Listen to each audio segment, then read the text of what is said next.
Hello, and welcome to the 100th episode of Super Switch Headz, the premier Nintendo podcast on all of the internet. My name is Patrick Knisley. My name is Matthew Stoner. My name is David Howe, and oh boy, folks, we got a very special episode for you tonight with some very special guests. Ladies and gentlemen, we got special guest Jordan Willis here. We got Summer Rain here. We got Robert Moses on the show. Welcome. Yes, and they are all here because this is our 100th episode special. We're doing it live. It's our first attempt at a live show, so it's going to be awesome. There's going to be no mistakes. It's going to be great. Yeah. We apparently still have chill beats going on in the background. Yeah. So no mistakes at all. No mistakes at all. Yeah. We just wanted you to chill more and relax. We wanted to do a live girl talk mashup of the Animal Crossing music and the Switch Headz theme song. That's right. And for our 100th episode, we are doing a special about the podcast. We got, we're going to talk a little bit about how the podcast started, and we're going to talk a little bit about, or we're going to answer some questions that we got from a lot of our listeners. Thanks to everyone who sent in questions. So many questions. Yeah, I think it's really awesome, this panel of guests. Robert, you are our first guest on the podcast, so it's really nice to have you here for this. Jordan, I think you've been on more than anybody else. Yeah, I think so. And Summer, you're a big part of our community and a past guest too. So And Isabel. And you're Isabel. Yeah. Right. I'm here to make sure that everything is orderly and let you know about my crossword and the sock I found last night. Yeah, very good, very good. How are we all doing this week? Pretty good. Yeah, I think this is my fourth time on the show. Yeah. I'm not sure. Lucky number 4. I think that's right. I was just thinking though, like last week, it was what you guys are doing. I would love to do it again. And then called me. Here we are. I was like, hell yeah. Yeah, I'm doing pretty good. Been having a pretty good week. Busy like always, but still managed to somehow get some games in. I just recently was checking my stats for Mario 35, and I've got a whole bunch of ones in a row, and then a 30, and then a whole bunch of ones in a row. So I'm on that streak, baby. I'm doing it. Well done. Yeah. Jordan or Matthew? Yeah, I'm doing pretty all right, man. Busy. Work's been really weird, but not bad. Just still living in the world that we're living in. Yeah. Fuck. But here we are, man. Yeah. Lots of video games though. Exactly. I'm similar. I'm just hanging in there best that I can. All things considered, I'm doing pretty okay. I work for OU, so this past week was the first week of classes. So things are kicking up for me, but video games still manage to be my priority somehow. Hell yeah. I'm doing pretty good. I'm trying not to attract the stock market too much because it's super fucking distracting. Like I already have a problem. Like I love gambling. It triggers all the dopamine in my brain. It's the same reason that I like playing Apex. It's kind of like gambling when you land and try to get the best weapon. And I've been gamble. It's all a gamble, and I've been very distracted. And today was the first day that I haven't looked at anything. So progress is progress. Keep holding. Keep holding. Diamond hands. We're going to the moon, apes. Before we get started, apes together strong. Yeah, just want to say shout out to everyone in the YouTube and Facebook chat. Chris, That's right. Stefan, Ant Keeps Gaming said that he's the premier fan and he's not on the episode, but thank you for being here, Ant. Rachel, We got people from Kyle, all over the goddamn world in this chat right now. Emma, thanks y'all for being here. Lots of representation from friends and family and people in the Switch Headz community. It's cool to see. Love you guys. Well, before we get into the news and rumors, last week we talked about nonviolent games, and a couple of people in the community shout out Derek Kopswa on the Facebook said that actually Pong is emotionally violent, and I think Fair. Yeah, that's fair. And then Matt Manchester mentioned Return of the Obra Dinn as another game that is based around violence but doesn't have violent gameplay like we talked about. Such a good game. So, and then just before we get into the news and stuff too, I mean, Matt was kind of hinting at this, but thanks to everybody for being here, for listening to the show, whether this is your first time or your 100th time.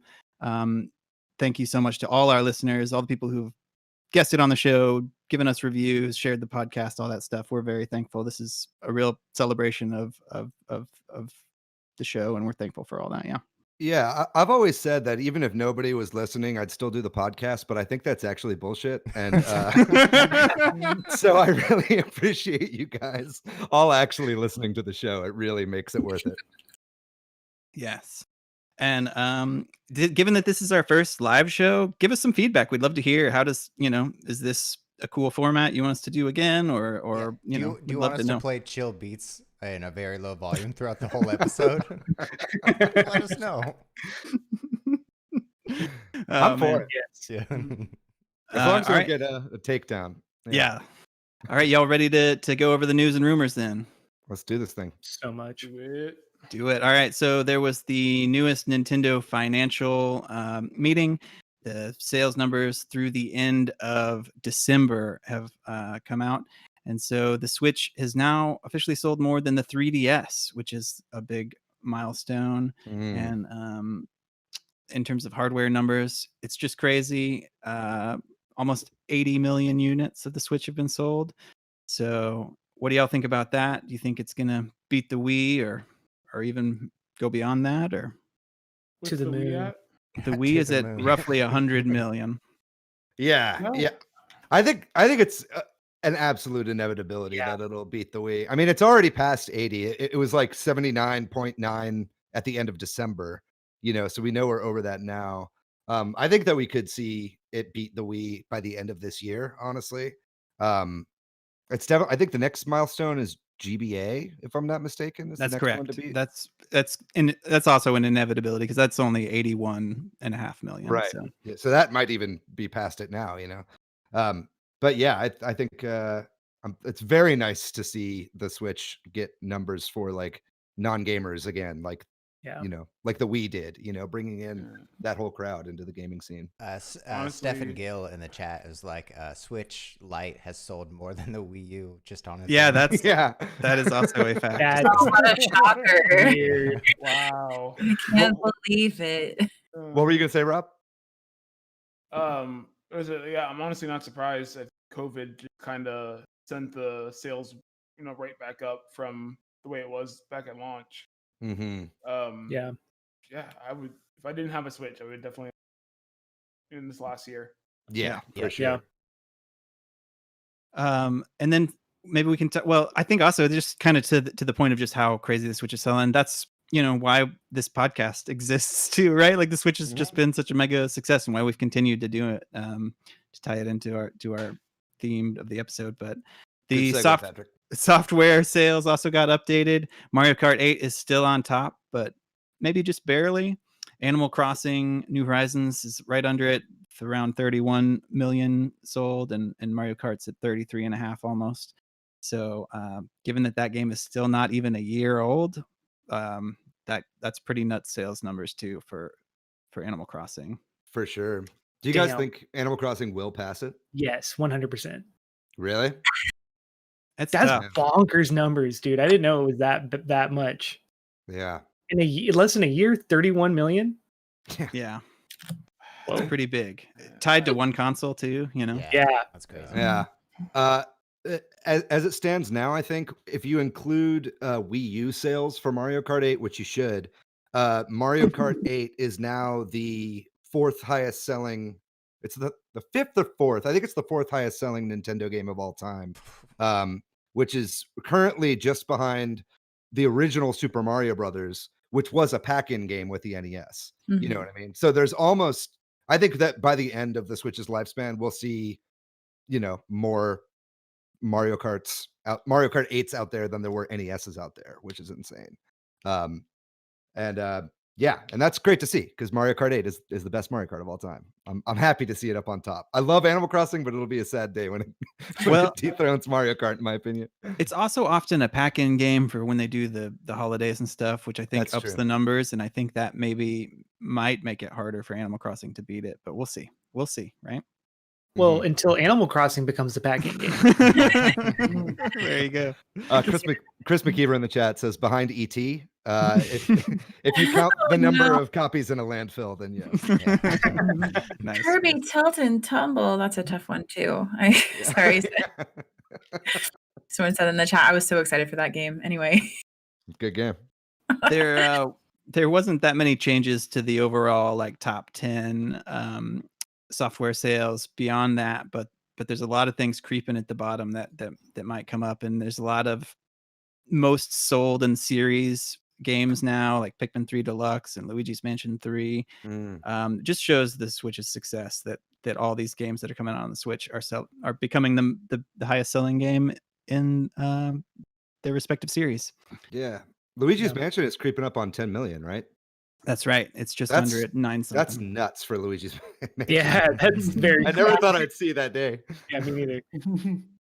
Cool. All right, And- Nintendo, where's our checks? Yeah. Yeah. And before we move on from this financial meeting, the Q&A hasn't been translated into English yet, but the one sort of piece that's getting passed around, of course, is about the Switch Pro, which an investor asked about. And Furukawa said that it's not anytime soon is what it's being translated as opposed to, I guess, last year when asked, or the last time he was asked, he said not this year. So everybody's overanalyzing that probably, but I'm sure we'll see a Switch revision at some point. We'll talk about some rumors for that later in the news. Anything else on the financial y'all want to talk about? There's so much we could talk about. Ring Fit sales are nuts. There's a lot of just series sales that are big, but move I think on. I saw an analyst somewhere say that Ring Fit Adventure is the highest selling new like Japanese IP of last year. Wow. I saw in somebody general. say that it's the highest selling JRPG ever. I don't know if that's true. I think if you count it as one, Well, Is it It a might be. JRPG though? yeah, Pokemon Yeah, vaguely. so don't know about that.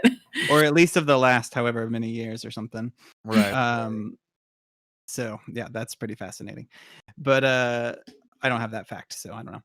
It's okay. We sort of related. We know that Famitsu told us that the Switch hardware sales in Japan are over 18 million. So Switch just doing nuts, and it's going to do even more sales because there's a Monster Hunter themed Switch coming. They haven't announced it for the States.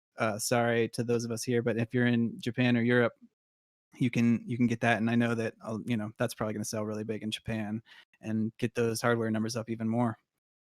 Anybody here a Monster Hunter fan that would want to get a Monster Hunter themed Switch? Lots of no's. No, sorry, Nope. Not for me. Sorry to Brian Bonnet and Austin Yeah. Young. No offense to any Monster Hunter fans, but I wish you guys success in getting a European copy of this thing.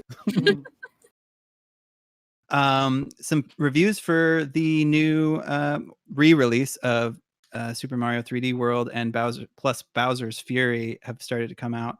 And in an early version of one of the reviews, it was stated that it took about 3 hours to beat and about 6 hours to 100%, though that was removed shortly after, I guess, probably because they weren't supposed to say that in a review. It was under Probably against embargo. the embargo.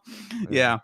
And then somebody added the notes here if they want to talk about this, the frame rate, the FPS. Yeah, it was revealed in one of the preview articles about it that Bowser's Fury, when docked, runs 60 FPS, but when it's in handheld, it runs 30 FPS, which is kind of odd. I mean, it's not that big of a deal, honestly, especially, and it makes sense because it's based on kind of the more outdated 3D World engine than the Odyssey engine, which is really made for handheld, right? But I can't think of any other game that does that, where it's like a lower frame rate when you're in handheld. It usually just like dips the resolution, but whatever, I'll take it. I think it's fine. Yeah. I can't wait for that game, by the way. Yeah, it's very soon It if looks you're like out there. fun. I'm Yeah, gonna we got buy about that immediately. Yeah. coming out on the 12th. It came out recently that Astral Chain is now 100%. The IP is owned by Nintendo. Previously, it was some percentage owned by Platinum Games, but somebody noticed that the copyright had changed, and that's been confirmed. So I don't know what that means for the future of Astral Chain. Is there anybody here hoping for a sequel and have any thoughts on that? I would love to see a sequel. That'd be great. Let's get Do you think Astral that- Chain and Smash or whatever that big dog character, twins? the mascot. Let's get A Cobb. Yeah, let's get them in Smash. Do you think if they made a second one, now that Nintendo owns it, they might give it to somebody else to make, or do you think they would work with Platinum again? Or Yeah, let's give it to I think they would. Ubisoft. just give it to Ubisoft. Let's make an open world astral chain. Well, I mean, the only person I could see them pass it to is like, who makes Age of Calamity? Like Koei Koei Tecmo? Koei Tecmo. Yeah, I think they could pass it to them, but other than that, like, I don't know. I don't see it. Astral Chain Muso game. Warriors. Yeah, not a bad idea. I don't think that this means that Platinum won't be making the next one. I think Platinum is going through lots of stuff behind the scenes right now. You know, they got that huge influx of Tencent money, and they bought back Wonderful 101 from Nintendo. Like, Nintendo was a partial owner, and they basically sold the rest of the rights to them so they could put it on different stuff. So I think there's just a lot of kind of business behind the scenes stuff going on with Platinum. I don't doubt that we'll see another one from them. I can't think of anybody else who would make it. You know, Yeah, it's like just such a Platinum style game. There was also, it's not in the notes here, but he was also Kamiya was asked about Bayonetta 3, and he was like, it's working really well, but maybe just like pretend like you forgot that we said Bayonetta 3 is coming out, so you don't ask us anymore about it. You know what I mean? So I don't know if that's good news or bad news, but he mentioned Bayonetta 3, which is good news, I guess. There you go. Well, in some non-Nintendo news, we were concerned about this when Google announced Stadia, and it is somewhat happened. They have just announced that they are closing the Stadia studios, the developer studios that they had to make their own games, which sounds like they had recruited a lot of talent, and it sounds like the R&D they had going was really interesting, but they've shut all that down, which is, I guess, a bummer. I mean, we all kind of predicted that Google would give up. How long has it been since Stadia was announced and actually came out? Has it even been a year since it came out? It's been like a year, I think. Roughly. So Stadia will still exist. Yeah. Stadia will still exist, but Stadia or Stadia came out. Stadia, right? Yeah, it's a Stadia. It's a Stadia. Came out in November 2019, so it's just over a year. Yeah. I just feel bad for the 150 developers that they hired and then immediately fired. Right. Yeah. Yeah. They went on a big hiring spree to make in-house games, and then they just changed their mind. They poached what's her name, Jade Redmond from Ubisoft, to come over to Google. So that's crazy. Yeah, I got the premiere free because I have like YouTube Music or something. So they're like, "Hey, you want Stadia?" And I was like, sure." So I got the controller and the Chromecast, and I was like, "Wow, they're getting that desperate." Have you played it at all, Robert? Yeah, I played in that Tomb Raider game. Actually, I played that Tomb Raider game. It's not anything interesting, but yeah, it was just like I have to finish. Fair enough. Mm-hmm. Yeah, but the biggest issue, of course, is that you can't crossplay. And I was just like, oh wow, so this is gonna die. Right? Yeah. I mean, I hear Cyberpunk is really great on Stadia because it's playing the game with ray tracing at highest settings, and you can do that on your phone, which is cool. But other than that, I mean, you don't hear too much good stuff about Stadia. And like you said, not having any crossplay, having it all within the same infrastructure is just not a good sign for it. I also got that controller, that free thing, because I have YouTube Music, and I'm just waiting for somebody to hack that thing so I can use it on my computer or with my Switch or something, because it's a really good controller. I just have no urge to play Stadia whatsoever. I was immediately like, "Can I use this on Switch?" Yeah. And shout out to Chris McKeever. Google Stadia is failing despite Reggie Watts being in the commercials. Yeah. You never know. Moving on. The GameStop stock phenomenon happened over the last week. I think last week's show, all of us were like, we don't understand what's going on, but now we're all experts, right? That happened within the last week. We all had to get educated so fast. Yeah. We did. We hardened our paper hands. And everybody made some money. No, yes. Nah, I do not have a dog in this race. I am just cheering on from the sidelines with a bunch of popcorn and watching it all go down. I have a very small corgi in this race, and hopefully he wins, or she wins, or they win. I will say. I sorry, Matthew. Finish what you're gonna say. No, I was gonna say this. It's just taking all of my energy not to like go on Wall Street Bets subreddit to be reaffirmed that somehow I'm gonna win this gamble. Well, It's a bleak day today. Yeah. I did realize after we had that conversation that I signed up for Robinhood like in March of 2020, and they gave me one free stock or whatever when you signed up, and it was a GameStop stock that I got for free, and so I went on and sold it for $350. You sold, bro? Hey, it was free. Paper hands. You're paper hands. You're not going to the moon, Patrick. No, I went to the $350 bank and got it for free.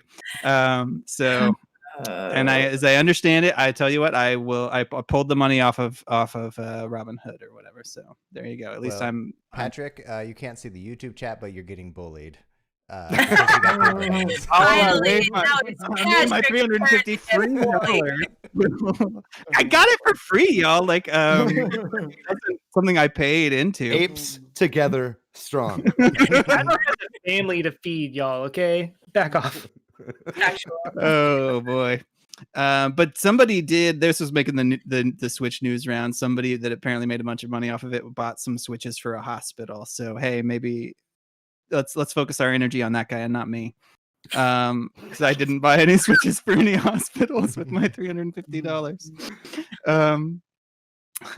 Moving on though, there was a leak. Did y'all see this of GoldenEye? GoldenEye 64, like the HD remaster that had been in the works years ago. I guess maybe I don't know what it was. That probably like 15 years ago or something. It was for Xbox Live Arcade on the 360. Yeah. Yeah, Wow. like the full footage of this game leaked, and which has sparked some interesting discussions about what happened and how this game got canceled, essentially, and whose fault that is. There's a lot of obviously like rights tied up into this with Nintendo and Rare and whoever owns the Bond rights for that movie and stuff.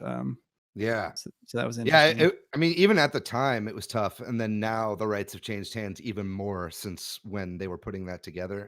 As I understand it, and kind of what the main theory going around is that Nintendo probably put the kibosh on that because Nintendo owns like the code for the game.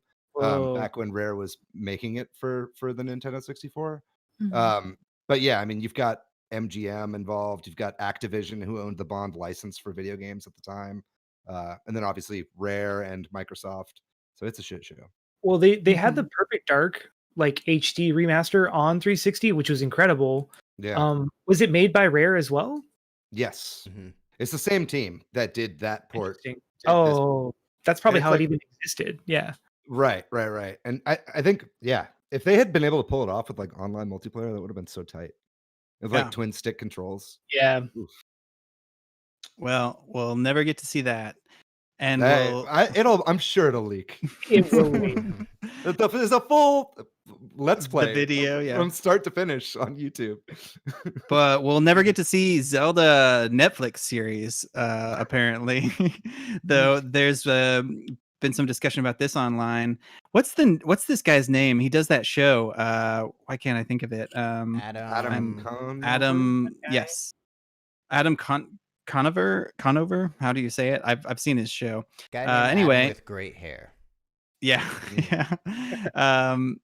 Apparently, he was aware of Netflix projects that Nintendo had commissioned, and then Nintendo canceled them allegedly because of internal leaks, which we all have heard about this show. And that's really fascinating in and of itself. But one of the projects was like a Star Fox claymation show, allegedly. Oh, we're doing the same thing, Jordan.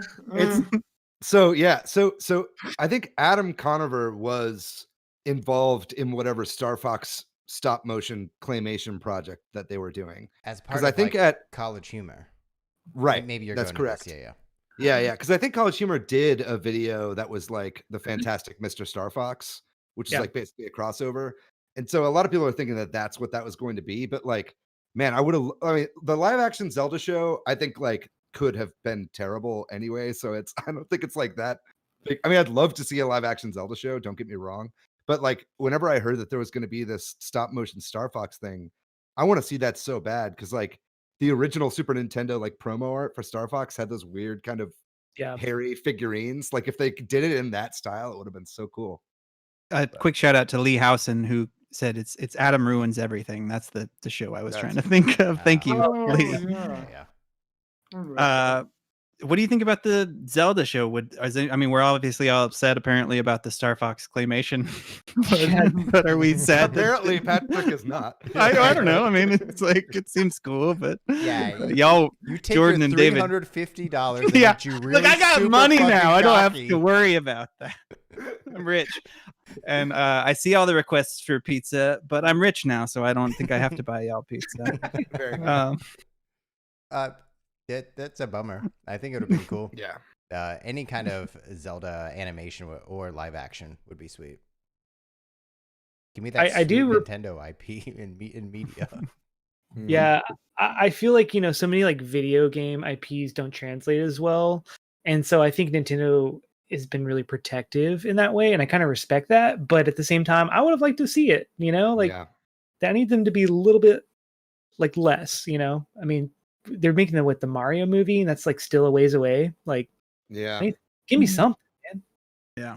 Well, I mean, can't be worse than that other one from the 80s. Sorry, the 90s Mario movie. Yeah, that was terrible, but I still love it. But I think that this would have been great. But I mean, this is also 5 years ago, right? This is 2015 when the talks of this were happening. That was kind of like really before Furukawa took over, and if anything, we've seen since then, Nintendo has been a lot more gracious with their IPs. You've got different people making Metroid games, and you've got what's that Rhythm Hyrule game? Cadence of Hyrule. Yeah, Cadence of Hyrule. Like that would have never happened in 2015. It's like only really with this new blood. So I wouldn't count out this series. If Nintendo was so petty to like cancel it because of leaks, then this story breaking might mean it'll never happen.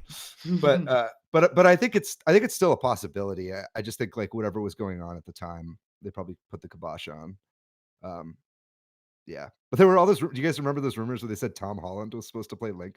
Oh my god. Yeah. That's fake then, right? It is now. It might not have been before, but it is now. Shout out to my mom in the chat who really likes that Tom Holland movie where he's like in a hurricane.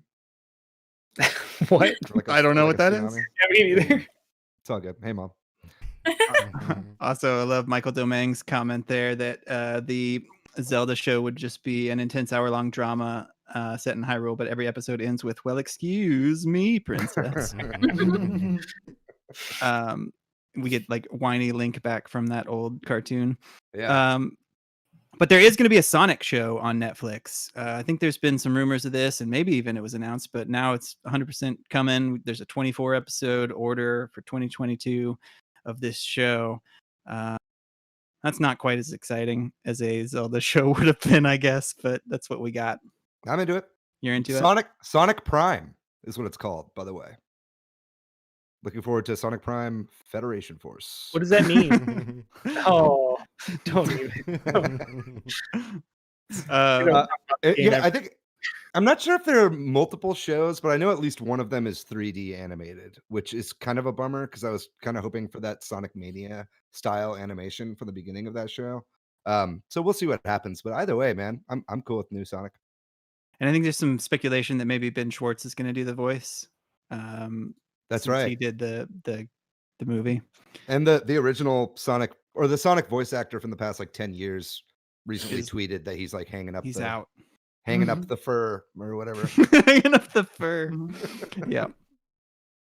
Well, moving on then. This week there were a bunch of unused Nintendo Wii logos that surfaced, and I think this is pretty common for businesses where they just generate hundreds of potential logos. So there are just a shitload of these, and some of them are pretty darn ugly. Did y'all get a chance to look at any of these? No, I And haven't. what we ended up with is just a very simple. I mean, it's Yeah. also just 3 letters, and none of these they're all just the word too, Patrick, or whatever. you get but, like, $350, and now you can judge logos now. like I could get 100 logos generated for my $350. Fiverr. A lot of Yeah. like Disney ripoffs. Yeah, Yeah. the one with this kind of like line under it that looks like a smile. Yeah.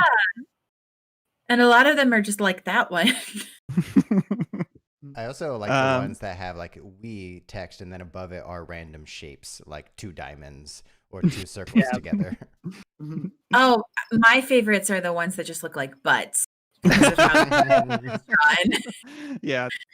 I will say the one thing I resent of like Nintendo's like design decisions during the Wii era was, which they've reverted since then, which I'm happy about, was like they made everything just like gray.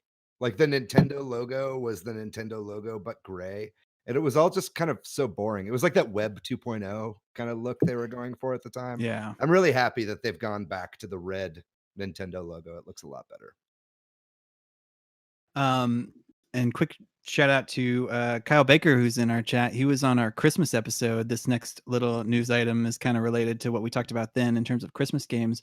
Apparently, there's a Christmas themed game that just appeared on the Wii U eShop. That's so Christmas. Which is really funny. And the main reason I bring it up is because we kind of talked about this. I guess there's a company that's made some just sort of Wii U eShop games called Ultra Dolphin Revolution that just put out a holiday themed game after the holidays. We or I don't know if we all did, but I met You those met guys them, at yeah. PAX. Yeah. Yeah. We talked to them, and we should have them on or something because they do some interesting work. I think they make retro games for different retro like consoles and stuff. Yeah. But I think it's funny that it came out in January. But hopefully that sells well for them. I imagine certification for Wii U games goes a little bit slower than Switch games. Maybe. And while we're talking about the Wii U, Reggie Fils-Aimé was on a Twitch stream of the New York Gaming Awards where he was having a conversation with some people about things, and this has made the news rounds too. People are probably reading too much into this, but he used the phrase that the Switch was a make or break product for Nintendo, and everybody's kind of running with that to assume that, I guess Nintendo was pretty down with the Wii U there. Didn't obviously, like, Switch Lite has sold as much almost as the Wii U, like we talked about, but the Switch has obviously turned the company around. But everybody's been talking about his comment of make or break. Do you guys think there's any reading into that, or is that just an offhanded comment, or maybe? It makes sense. I mean, I feel like the GameCube and then the Wii was kind of a similar situation where like they just didn't do as well as they were hoping. And I feel like Nintendo is kind of like Sega, where they were always like teetering on that line. Not as bad as Sega, but like, do we just make games and forget the hardware? Yeah. But I think they really like knocked it out of the park with the Switch. Obviously, I mean, the sales speak for themselves. But I mean, yeah, just how poorly the Wii U sold. I could definitely see them being like, I don't know if it's worth it. It's like, we got one last shot, kid. Right. They are. I think they've got enough like cachet from the 90s to like allow for a few more failures. You know what I mean?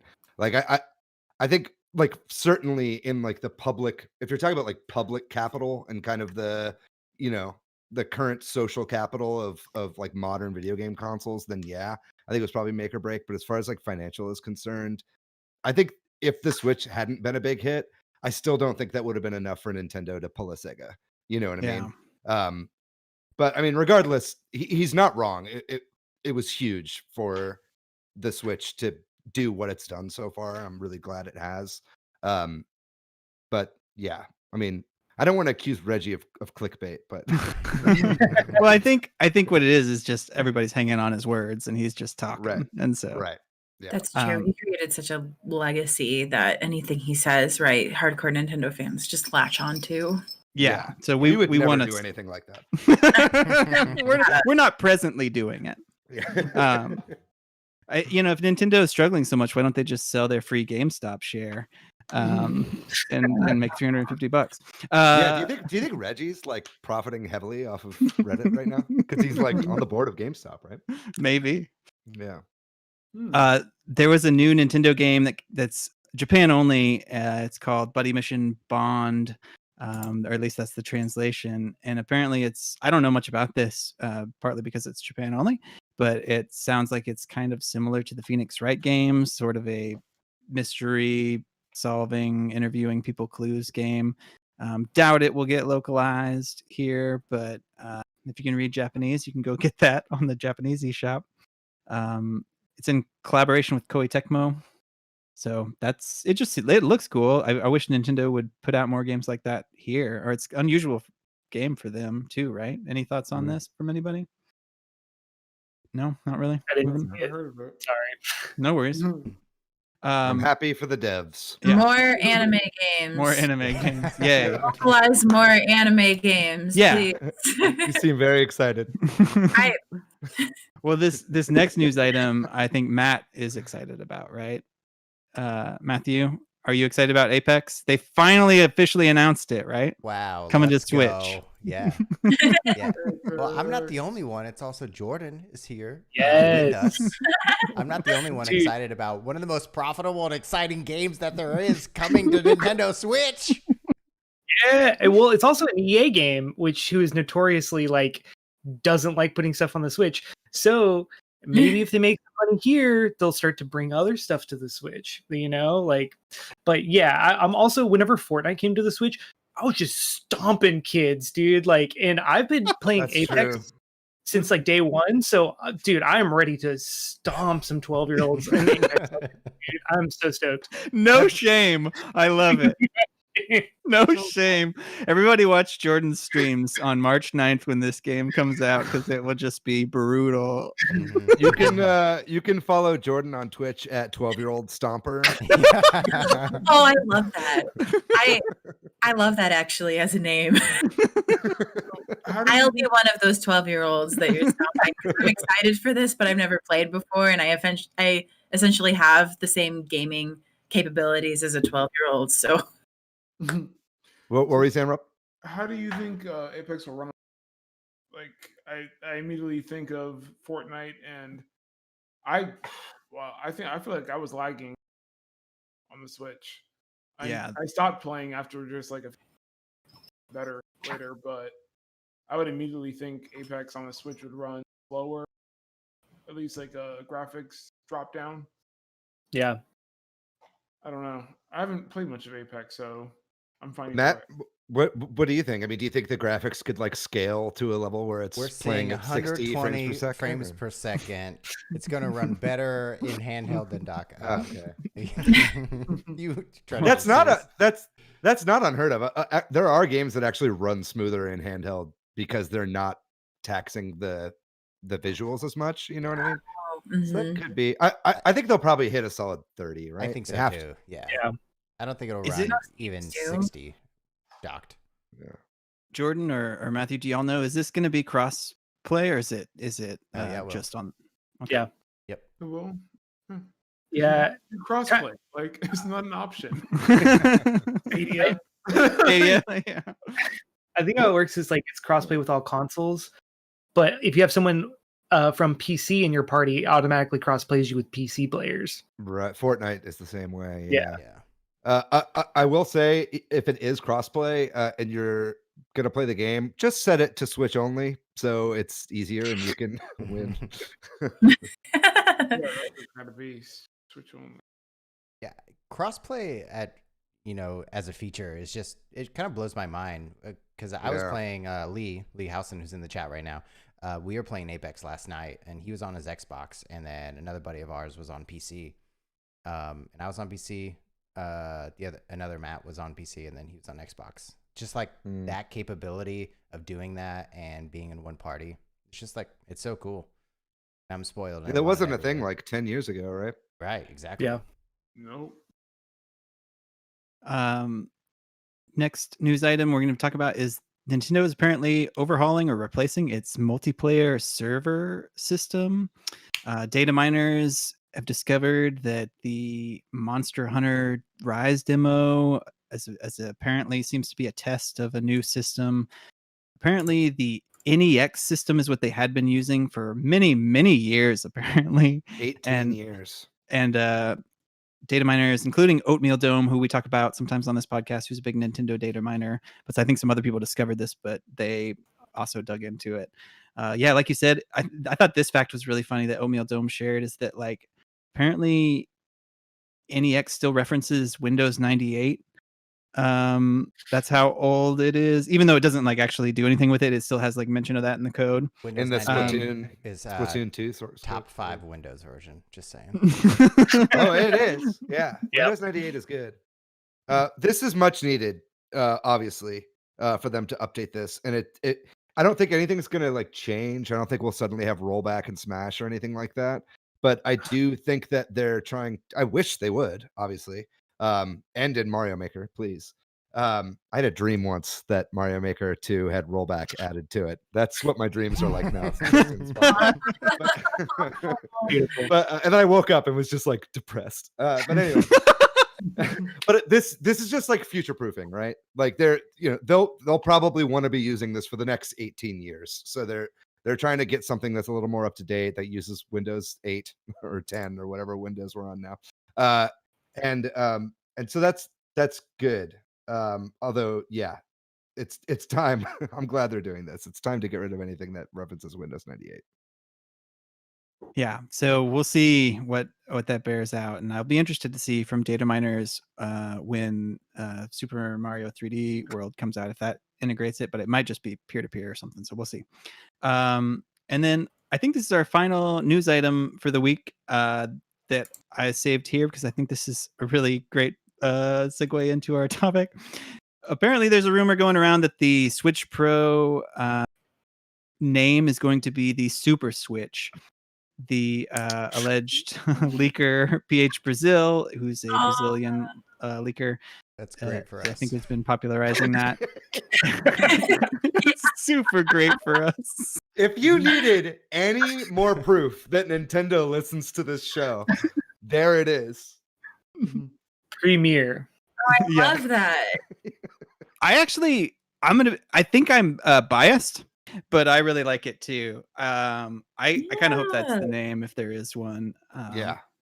It's way better than new. Yeah. Yeah, let's get real though. This leak is probably wrong and it will be called the new Nintendo Switch. I would say there's a 90% chance of that happening. No. But like they haven't. Sorry, go ahead, Robert. I just have to ask. It definitely has Bluetooth. Yeah, definitely. Oh god! Like I just remembered yesterday how much I can't hook up my wireless headphones, whatever they are, to my Switch. Yeah. Without, like some extra device. So Yeah. I would definitely buy it if it actually comes out. Yes. Yeah. Me too. I won't be buying this unless it's called the Super Switch. Do you think it'll That would be such a good name. What do you think, Matt? I was just gonna say, will it be Nintendo Super Switch or Super Nintendo Switch? I hope it's Super Nintendo Switch, but because of the naming convention of like, There's already a NES Super Nintendo. and and Super Nintendo Oh, Entertainment System. So so instead of the SNES, it would be the SNS. Yeah, I was about to say SNS. Oh, it's a little close. We got some ideas for the name in the chat. We got New Switch and NU Switch, Switch New, Switch NU, Switch U, Switch U, Switch Blade, improved ! Switch. I like that one. They should just release it and call it the improved Switch. And then everyone's favorite, Switch Tokyo Drift. Three. Okay, see. awesome. April. Yeah, that's the rumor, right? April. We'll see. We'll see. I think that does it for the news. Then we are going to actually take a very short break of just 3 to 5 minutes.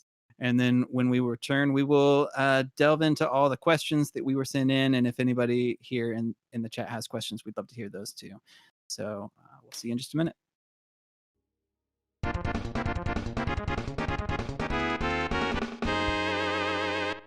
Awesome. We are back. And this is the 100th episode. Also, incidentally, this is almost exactly our 2-year anniversary. It's sort That's of right. timed out that way because of our special episodes and stuff. So this is just going to be a big celebration of the podcast. We've got a bunch of questions that we took from our regular listeners and our community. And we're also a lot of those questions actually from some people were about how we started the podcast. So we thought we would open this segment with a discussion about how we know each other and how the podcast got started. I guess I'll start and y'all, Matthew and David, interrupt me or whatever. But we all know each other from the Austin comedy community, and in particular the improv and sketch comedy community surrounding Fallout Theater and Cold Town Theater. It's kind of a sad thing to talk about right now. Yeah. Because improv is dead. COVID, live comedy is not happening and those theaters are suffering. So that's kind of a bummer, but that's where we met. We all performed, and David performed it's weird. It's like he has or had a weekly show. No, it's definitely in the past tense at this point. Yeah. The podcast has replaced live comedy. It's really sad to say this, but like David had a weekly show until he couldn't. And I used to have a weekly show that was right before that. Right. So David and I know each other from that. And I've known David. We also for a long time. look pretty similar. We just Facebook, I've been tagged as Patrick in like auto tags on Facebook before. Yeah, when we both have a big beard, which is often that's the case, though not right now. But so we instantly connected on that. Also, a little anecdote about David and I and the Switch. David and I were doing a sketch bit in a show in like mid 2017, like a puppet musical sketch bit. And isn't that when I sang yes, the Wind Beneath My Wings or something? No, Mariah Carey's song. I forget which one it was. Hero? Yes. Thank you, Robert. Yes. There's actually video of this on the internet. I think I was there. Oh, nice. Anyway, in the green room before the show, David was playing his Switch, and I was like, "That's awesome! I want to get one of those." And so then I was playing Sonic Mania. Yeah. Also, funny story. Like before the podcast, I don't think Matt and I really knew each other that well. Like we talked maybe a few times. Yeah, I don't think so either. Maybe just like, hey man, thanks for having me on Play Before You at your weekly show. Yeah, exactly. Yeah. Like, what are the rules? How are you going to introduce us? This is where we're from. Really formal conversations only. Yeah. But y'all obviously knew each other, right? Yeah, we knew each other not like super well, but well enough. Like basically, because before Super Switch Headz was a podcast, it was just the Facebook group, right? Like, so if you remember the Facebook group, that was around before the podcast was around, and that was originally called Switch Boys with a Z, and it was named that because of the Joy-Con boys. It was like an Etika reference, so I was a big fan of Etika. Rest in peace, Etika, and so basically, it was on there that we were having a lot of conversation. It was basically made originally just for members of the improv community in Austin who had Switches, so we could like set up games and stuff like that together. And then we just ended up having lots of conversations about Nintendo stuff. And I was watching a shit ton of Nintendo news videos all the time and just wanting to parrot what I'd been hearing on the internet. And so it's like, we should probably just make a podcast out of this. And I think I put out a post being like, would anyone be interested in that? And both of you said, yeah, I think, right? Yep. Yeah, I don't remember exactly how that happened, to be honest with you, but I remember like being in the shower and being like, we should do a podcast. And then you had the same idea separately, and I mentioned it to you, and you're like, I was thinking that too, or something. Yeah. I think that's what it was. Yeah. Yeah. And then I just knew, Matt, that you were like a big gamer. Yeah. You know, I mainly just knew you from Empty Promises, or that's what it's called, right? Empty Promises. Yeah, that's right. That's fucking right. Yeah. Empty Promises. World famous Empty Austin Promises improv team. New York. We went to Del Close Marathon twice. Empty Promises. But yeah, like I just knew you were a gamer, and so it was like seemed like a really good fit. And yeah, I'm really glad we did. And now it's like the Facebook group is like a group for the podcast as opposed to vice versa. And we changed it to be more gender neutral, right? Was the right, idea, right? Boys obviously was problematic, but Etika. Yeah. So Cool. Whatever, Well, Attica. that is the general history. I think we covered most stuff there. But we have a bunch of questions and a bunch of people sent us questions. We won't be able to get to them all. So we might make this a new segment on the show or something we talked about as a possibility. We love a lot of these questions. Try to get to at least one from everybody that sent one in. And then if there's some in the chats, hopefully somebody can catch these as they pop up. But y'all ready for this? This is for anybody here in the conversation. This is sort of a combined question. Kyle Baker sent in a question and Lee Housen sent in a question that were kind of similar. Kyle's question was, if you could go back in time and change one major decision that Nintendo made, what would it be and why?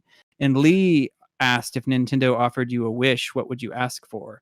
Which to me, those were very similar. So is there something Nintendo has done in the past that you would have them do differently? Or if there's something that you would like Nintendo to do now, maybe? If you had the power to change something, what would it be? Does anybody have a good answer to this one? I'm not gonna lie, this was the hardest question we got because I feel like that's why we're just one thing. Yeah. So we're getting it out of the way at the beginning. Go ahead, Summer. So as someone who actually really liked the Wii U and was really excited about the Wii U and like really related to Satoru Iwata when he said the Wii U was misunderstood. I wish that something had been different, like the marketing or the naming of it. Because the Wii U had a lot of really solid titles and it played as a console really smoothly. And like trying to explain to people why I bought a Wii U when I already owned a Wii was embarrassing. And I didn't want it to be embarrassing because I really, really liked the Wii U. So I wish that something had gone differently with the Wii U, whether it was the name or the branding, just something. Because I love the Switch now, and like but I am such a Nintendo fangirl that I'm like, God, I wish the Wii U did better. Well, yeah, I mean, I'm thinking of a world in which the Switch is not a new console, but it's rather, and the Wii U wasn't called the Wii U, it was like called maybe the Switch or something.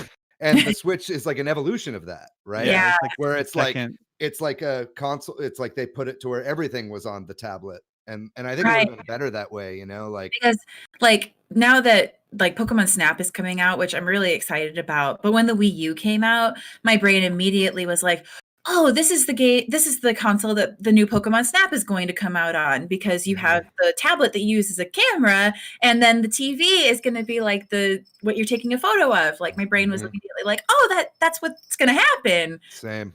Well. Anybody else? Robert, go for it. If I could have one thing, I probably would ask Nintendo to make another remake of Switch. Another what now? Just another remake or just a port of Wind Waker on Switch. Oh, yeah. Hell yeah. Yeah, I know they've already done it. They've been through this. Like, cool, do it again. I need to play it. What about a Wind Waker 2? Would you take a sequel to Wind Waker? Yeah, I just don't want to ask for too much, but yeah. Careful what you wish for. But I would. Oh my god, I would absolutely crap myself if I got a Wind Waker 2. Yeah, I absolutely love the game. The way people talk about Ocarina, I'm like, yeah, that's cool, but Wind Waker though. Yeah, I think for me, mine would be that they didn't cancel Super Mario 128. That I just want to know what that was. You know what I mean? Because, you know, after Super Mario 64, that was it was going to be like a Super Mario 64 2, basically. And they called it internally Super Mario 128. And Shigeru Miyamoto at several times was like, I've got it on my desk. You know, he was like real like carrot dangling about the whole thing. And it just sounded really cool. And then of course we saw like a tech demo of 128 Marios, like whenever the GameCube came out, all around. And that was kind of like a tease as to what that game could have been. So for me, you know, out of all the canceled Nintendo projects that I wish could see the light of day, Super Mario 128, I really kind of wish they had actually gone for. I think what we got with Super Mario Sunshine was great, and I think they probably used a lot of scrapped ideas from that game. But yeah, that's like, if I could go see anything that Nintendo like could have done in an alternate universe, it would be that one for me. I think when I think about if I could ask Nintendo to do anything, is more of like mixed media stuff, like Legend of Zelda: Symphony of the Goddess, which is the concert that plays Zelda music. I would love to see Nintendo music generally in a symphony setting. Just I've seen Symphony of the Goddess every time it's came to Austin, and I saw it twice in Phoenix, and it's good every time, and they repeat songs every time, and it's still incredible and worth every penny. So I'd love to see Mario songs in there, or Earthbound, or Metroid. I would love to see some of Metroid more interesting uses of Nintendo IP, like Symphony of the Goddess. Nice. Jordan, you got anything? Yeah. Well, my wish would be just Metroid. Anything Metroid, please. Oh my god, it's like pulling teeth. And then it's like when you finally want something, they're like, all right, we got Metroid Federation Force. How does that sound? You're like, that's not at all what I want, man. Like, so it's just more Metroid in general, personally. And that's for something that I would change, like, or wish they would. The mistake I think they've made is, so I've had like an Xbox 360 and an Xbox, and I can still access the games that I bought back in the day on my newest console. And it's like Nintendo, it's like you buy the same games over and over and over again. I wish, like, if one big wish, and one thing I think they did kind of wrong is like charging you every single time, and it's a little bit better on the Switch because you got the console, but it's like, dude, I bought these games on the Wii. Why do I got to buy them again, like every single time? That's what I would change. I don't know. I feel like maybe with these new servers, That's fair. I think doubt it. In the chat, and Keeps Gaming mentioned Virtual Console when this question came up. Yeah. So yeah. Yes, dude. There are a couple good ones in the chat. ABK talking about a Pokemon MMO, huge missed opportunity. They should have done that by now. Also, I just want to give a shout out to Rebleep in the chat, who I think I saw Symphony of the Goddess with. So what's up, Rebecca? Nice. Hell yeah. The one thing I would ask Nintendo for is this is kind of like a general thing, so maybe it's cheating, but like to prioritize quality of life in their games. Their gameplay is so good, but like there's only one save file, or you can't do this or that in their games, and there's so many missed opportunities for quality of life, simple things that are in most other video games that I wish Nintendo would integrate, or online being fixed would be my other one. But so somewhere in there is me. Looks like my mom in the chat said that her wish would be to have a new old Game Boy. I think she wants a re-release of the original Game Boy. Doesn't the Switch kind of count as that? No, maybe. Yeah, Mom, just get a Switch. What are you doing? Our next question comes from Austin Young, who asks, what old Nintendo games or games on Nintendo systems do you return to? Is there any old Nintendo console that you still boot up, or any game that you go back to regularly that's a Nintendo game, or a game you played on a Nintendo system? Might be old hat at this point, because I talk about it all the time, but I straight up play Pilot Wings all the time for the Super Nintendo. I don't know why. It's just like my comfort food. I'm so glad it's on the Virtual Console, because I've got like multiple save states at the ready where, there's one where you can pick every single level, or one where it's just the expert levels, or one where it's just the final boss level. I don't know. Whenever I'm like stressed out, I just go and I play some Pilot Wings. In fact, I was playing the other day and I just like perfected everything. I was just like, man, I've played this game too much. That and a lot of GBA. I go back and play my GBA a lot as well. Does anybody else have anything they go back to? I'd say Super Mario Brothers 3. Yeah. Anytime I get access to that game again, 3 worlds, or like no, get the flute, skip. What is it, World 2? And there's like another flute. Oh my god! But no, anytime I get another console that's like, hey, here it is again. Like, yes, please. Can I play Mario 3? I'm going to piggyback on that because I agree. That's one game I came back to a lot. I'm kind of the person that moves on and plays new things. So I don't have a good answer for this, but the Super Mario Brothers 3 is something I have come back to, as well as Final Fantasy 4 or 2 is what it was called. I used to play that a lot. Fire Up my old Super Nintendo.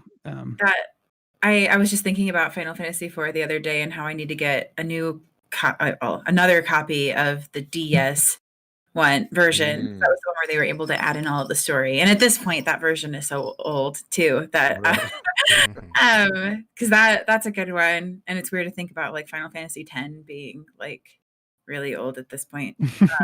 Because like that's another comfort game for me. But like Nintendo, for me, it would be the Pokemon games. Like, and again, like weird to think about certain games being older, but like specifically like Heart Gold and Soul Silver, because those are remakes. But at this point, they're over 10 years old, 15 years old, I think now. Because those are the first games that you could have a Pokemon like follow you and not Pikachu, but like any Pokemon that you wanted. And like those ones are just, they're so comfy. Those are comfy games for me. Totally. I never played those remakes. I played Gold back when I was like 10 or 11, but you owe it to yourself. if I could find it.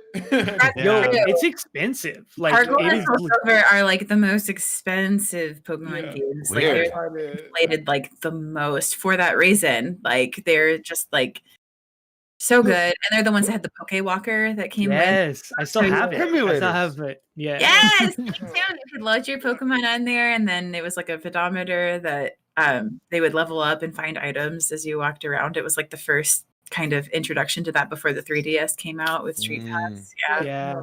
It was all about those 16 gems for me. I was like, I love this. Yeah. I love that it just like That was all Iwata, right? Wasn't it like Iwata's idea to like throw in the original Kanto like into Gold and Silver? Yeah, Gold and Silver was it's wild. Yeah, the Pokewalker also reminded me, it just like is so nostalgic on a double layer because it's like I love the game as a kid, but I also had the Pikachu Go, I think it was. The Pikachu pedometer that came out when I was in like, 3rd or 4th grade, and I carried that around with me. And then to get the Pokewalker as well, I was like, this is the same thing, but it's like all the Pokemon. And then I wouldn't walk around, I would just shake them all the time. I hate that reminded me too, though. So another awful old game that I always go back to is Pokemon Channel on the GameCube. It's absolutely what? It's dog shit. Pokemon Channel. It's like you play. So it's like the successor to Hey You Pikachu, which is also a dog shit game. So like Pokemon Channel is a game about like going places with Pikachu, but mostly you watch TV with Pikachu on your GameCube. It's bad, but I played it too much, so I like it's got like that little weird comfort spot for Yeah. Nice. Anybody else that didn't get to say anything? I love replaying Super Mario Brothers 2. I just think it's like such a different game, and like the music is so weird, and the mechanics of picking up creatures is super weird and satisfying to play. So I love playing that when I haven't played it for a really long time, just to like mix up the platforming aspects. I recommend going back and playing like the Game Boy Advance remakes of those games because they really added a lot of like good stuff to all of those, especially Mario Brothers 3 with the e-reader levels. If you can find a ROM of that, really good stuff. Weird. Yeah, just some people in the chat are saying like Super Mario Brothers 3, and maybe The Wizard, if that counts. That does not count. Well, Super Mario Bros. 3 is in The Wizard. Yeah. I saw in the chat Rebleep said Street Fighter 2, and I actually was thinking about that in this topic. I haven't played it in a while, but I have played it within the last several years, and that is a game I would go back to a lot, Street Fighter 2. Cool. Next question. Y'all ready to move on then? Pocket Pikachu. That's what it was called. Sorry. That's what it was. Something like that. Yeah. Sorry. No worries. This is another one where we got two very similar questions. AVK Alex Van Kirkendall, our friend, asked, what's the best video game related birthday memory from each of your personal lives? And our friend Robert Segovia asked, what are some of your favorite memories of playing games? Give us joy. I think we could all use some joy. So maybe are there any joyful memories, whether it was a birthday memory or not? I had a birthday at an arcade when I was, I don't know, around circa 10 years old that sticks out for me. I've actually got a picture of it. I'll share it somewhere after this. That's one of my video game birthday related memories. That was a lot of fun. I think it's Aladdin's Castle in the mall in Austin. Barton Creek, I think, had Aladdin's Castle. If you grew up in Austin. Is Aladdin's Castle the Namco? Is that the Namco arcade? It was a franchise arcade, so there were a lot of them, at least around here, or in big cities in Texas. I don't know about. Maybe it was Namco. Yeah. Just take for me. I'm just asking about corporations. If Darden that a Foods. Darden? That's what I'm interested in. Tell me the corporate structure of Aladdin's Castle. Anybody else got a great memory of playing games from when you were a kid or when you're an adult, birthday or not? Good.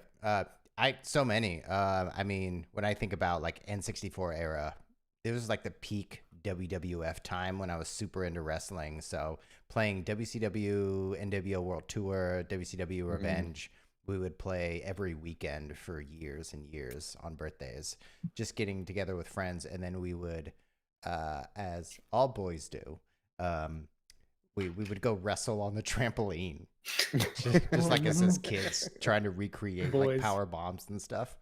Right. That was really fun. And then another happy memory is I imported Dragon Ball Z Legends on PlayStation, and I learned how to mod my PlayStation for the first time. And playing a Dragon Ball game other than Dragon Ball GT in the PlayStation era, like, blew our fucking minds. Yeah, that we could fight Vegeta and Goku in a PlayStation game. I've got a couple. I'll go through them real quick. One, you were talking about a arcade birthday, Patrick.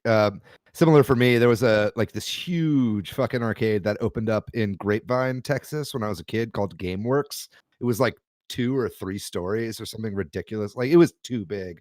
But on whenever that had an opening day, like the grand opening of that, basically they just gave out 24-hour cards to everyone, and it was all like card based. So we would just go in. Me and my brother just went in. We stayed there for like 8 hours, and we just beat like so many games from start to finish because we weren't paying any money. It was no quarters or anything like that. So that was a really good one. Also, some like got very great memories of Zelda fan fiction that I wrote when I was in like 4th grade that I got like bound and like printed for a project. I wrote a couple Zelda fan fictions, actually. Maybe we'll do a special episode where I read those on the air. Did you write it from the perspective of Link? God.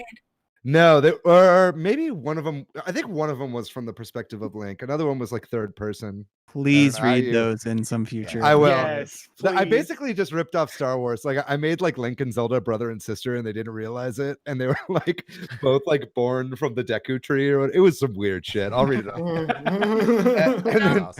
And then another one was after I beat Star Fox 64. I was like moved to tears whenever like Fox like finds his dead dad, like leaving the like whenever it's exploding. He's like, "I'm so proud of you, son."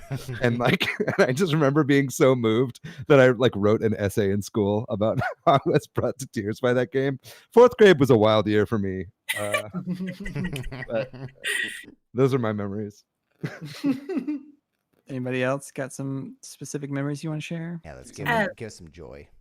My like, as far as like young memories go, like, I just remember like 1st grade being on the bus and seeing someone else with their GameCube and always watching, or Game Boy, and seeing Pokemon Yellow, and I was just like enraptured by it. And I remembered thinking, oh, I'm going to save up for this.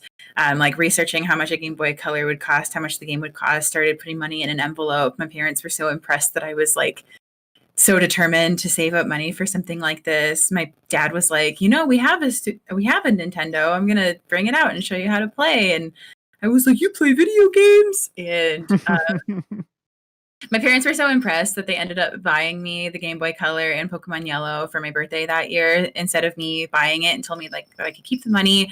And then that was just like a downward spiral from there. Ever since then, my younger sister and I, from every like Pokemon generation after that, we always got like the corresponding games. Like, we would like have a big discussion about who was going to get which version.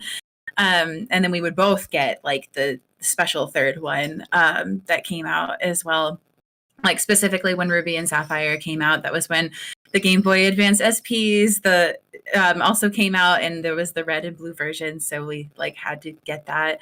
too. I saw someone in the chat bring up Guitar Hero also being like a really prominent memory. Like Guitar Hero was such a huge thing at like cast parties, after shows.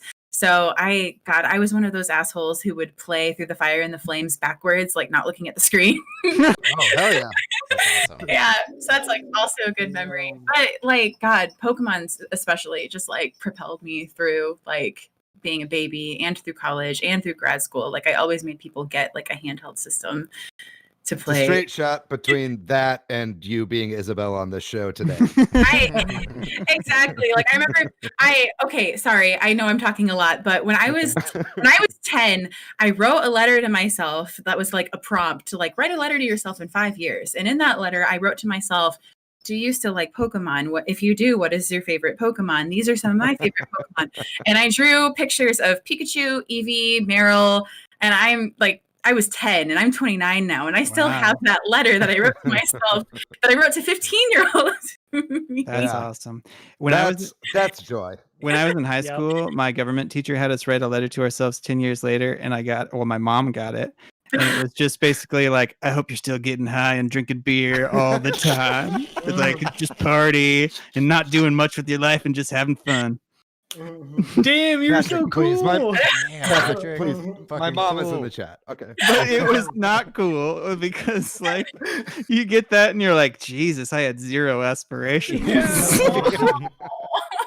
Hey, well, now you're the host. You're one of the hosts of the Premier Nintendo podcast. I know. I would have never guessed that, like knowing you now. Like, that's not something I would have guessed. That's all I cared about, I guess. And my mom was like, I knew. Anyway. I'm sorry to steal that. Yeah, you've Jordan, or what do you got? Oh, I have a very specific memory that I think about it like every once in a while is whenever Super Smash Brothers came out, that's like all we played. We would play Super Smash Brothers or GoldenEye. We just switched between the two. And I also had, this is the more specific part of the memory, Twisted Metal 3, I think it was. If you put it in a CD player, it played the soundtrack for Twisted Metal 3. And so we used to listen to Rob Zombie and play like Super Smash Brothers, and it was like the best. I mean, you get to play all your favorite Nintendo characters, and we're like young, yelling at each other who's the best, like just rowdy times with all my friends playing Super Smash Brothers original as a kid. Like, was Dragula top tier on that soundtrack?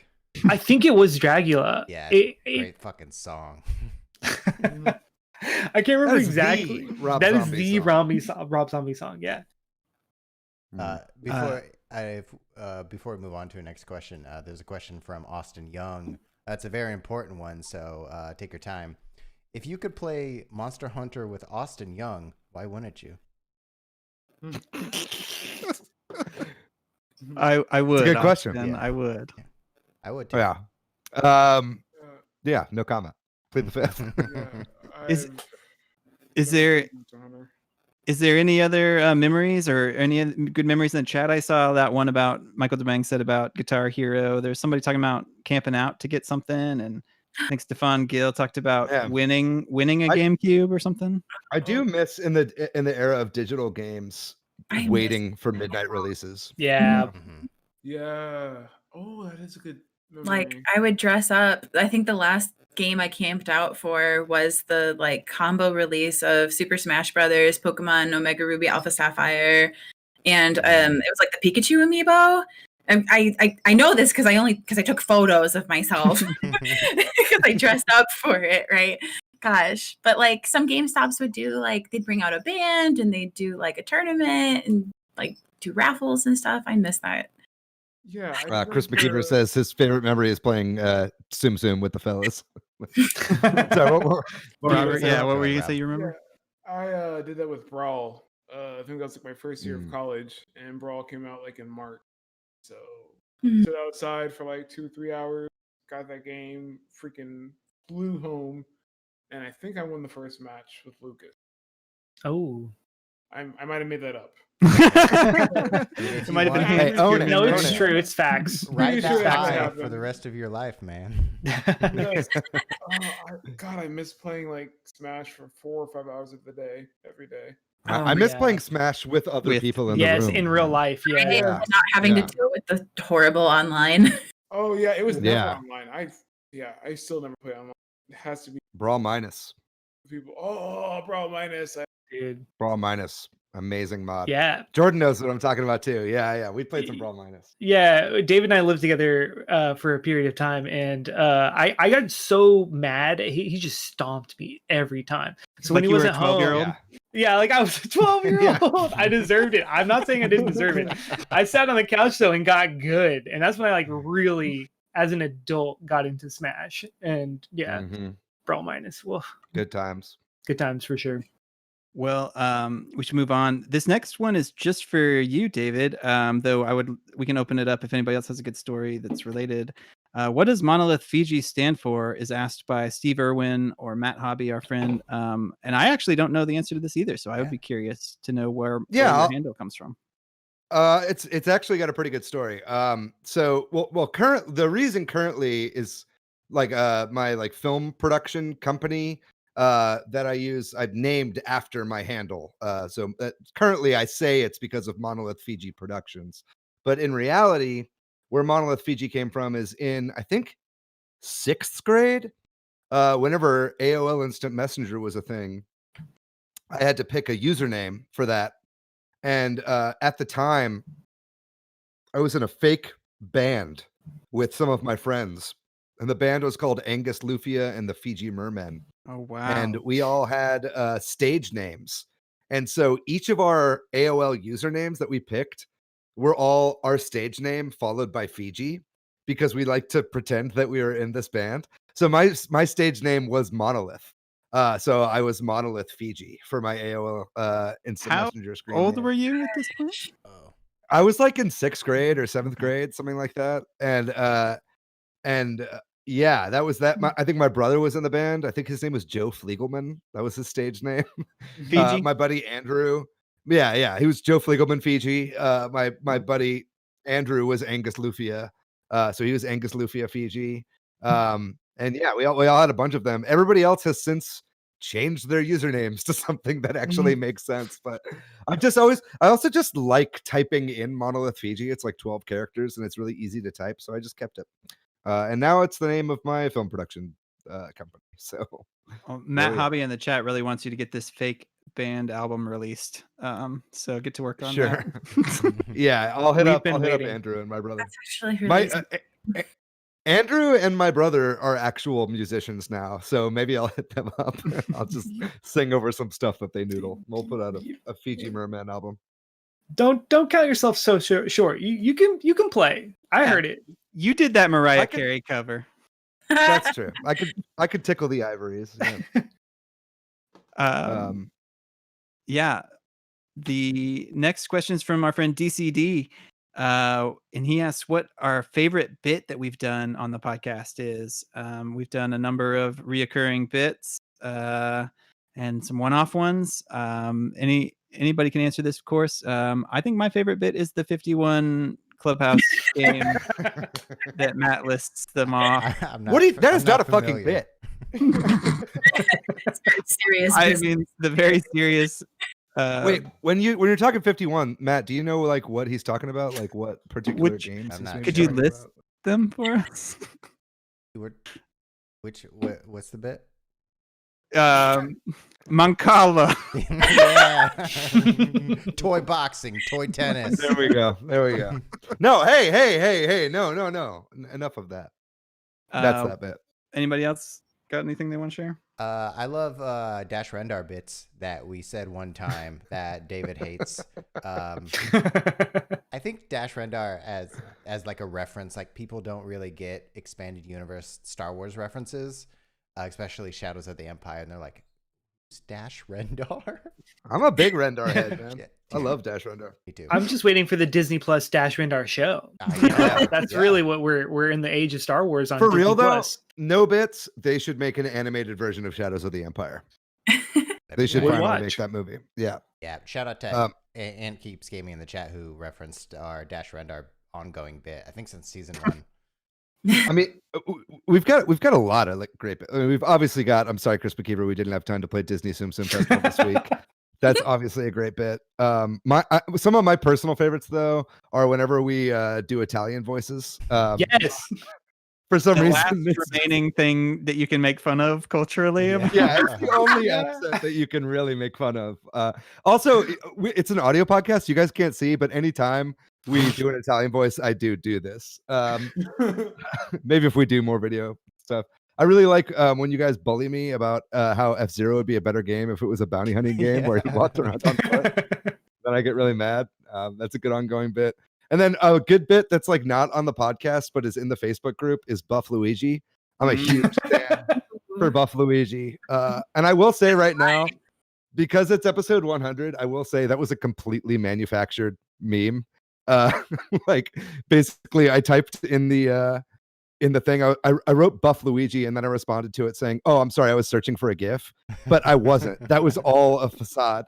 I did that on purpose, and then everybody started saying Buff Luigi, and nothing has made me happier in this world to see that actually take off. So thank you, everybody in the Facebook group. Ant Keeps Gaming and Cena and Chris and Lee are all mentioning the David from the Future too. David, everybody loves David from the Future, despite the fact that you dislike it because it's more work for you. But maybe that's why we love it. Yeah, well, David from the Future bits are going to be hard if we start doing video podcasts.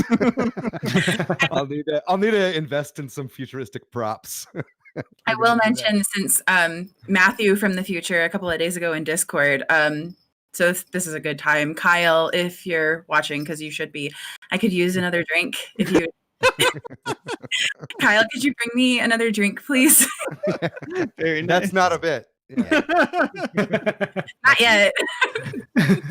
Kyle, can you just get us all drinks? Yeah, like a round of shots for the house, actually. Email me some shots. Yeah. There's another bit that I'm going to mention, but I'm going to wait because there's a question that references it, I think, here in a minute. But yeah, we should probably move on. Moving on. Andrew Musil, I've seen you there in the chat too. This is great. Asked what our favorite RPGs we've ever played are. And he asked for our top 5, but we've got 6 of us here. So maybe we can give our favorite RPG ever.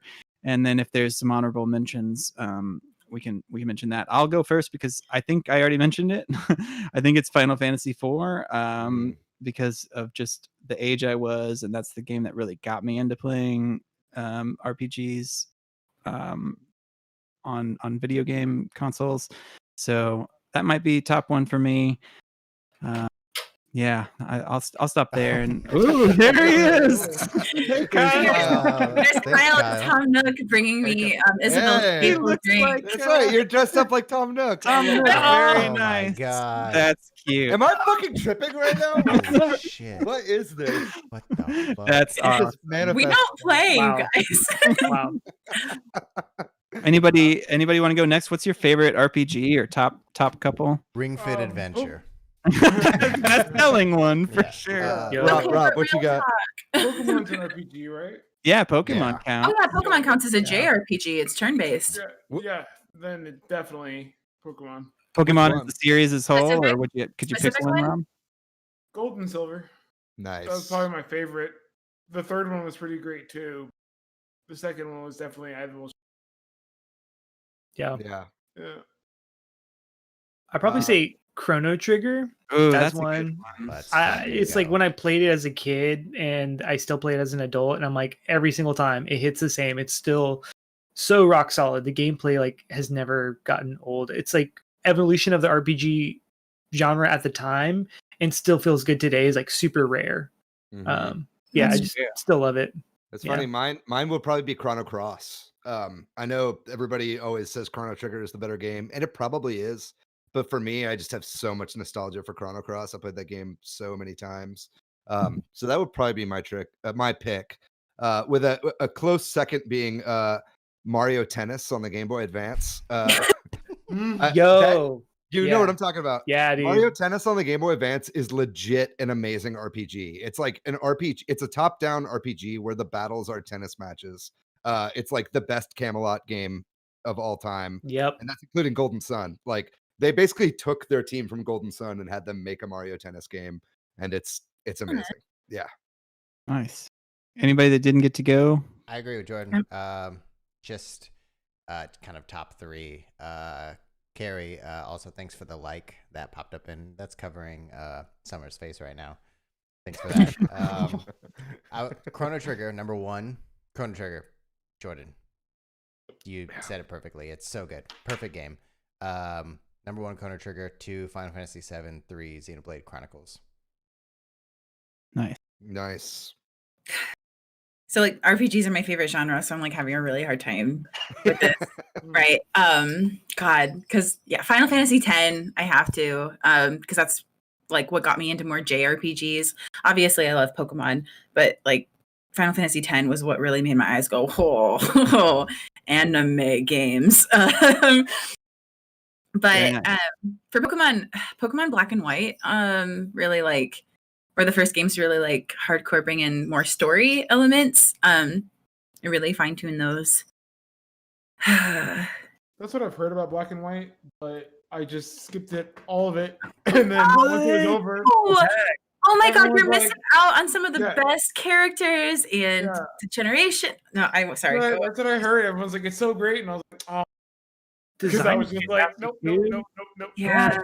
They made so many like quality of life changes. It was just skip. Infinity skip.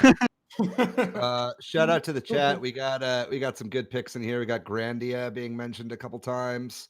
My sister talking about Witcher 3. I've brought that up on the podcast, Jen, that you've played Witcher 3 like 3 times. Very good RPG for sure. I never played it. Moving on to the next question, unless there's something else somebody has. This kind of is a nice next one. Michael Domang sent us this question, a little bit of a loaded question, Mikey Dodo. Is 2021 the year of Persona on the Switch? And then Dodo continues. Let's look at the evidence. 2021 is the 25th anniversary of the franchise. Persona 5 Strikers is getting released on the Switch. Persona 4 on the PC broke sales expectations. I am summarizing. The Vita port, yada yada, Switch Pro rumors, and objectively, Joker Amiibo's the best amiibo. Is this the year that Persona comes out on the Switch? Dodo, if you're still in the chat, I'd love to hear from you. I don't know. Do you guys like honestly think the Switch can handle Persona 5? Yeah. Really?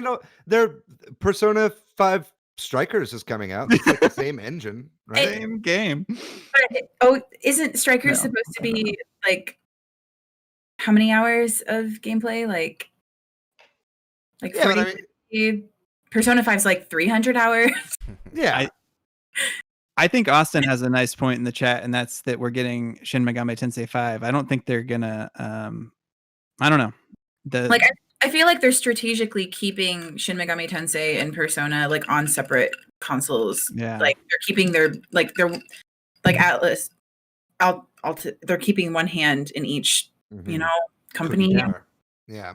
Yeah, that's interesting you say that, because I remember the Persona series is on PSP and PS Vita, right? Mm-hmm.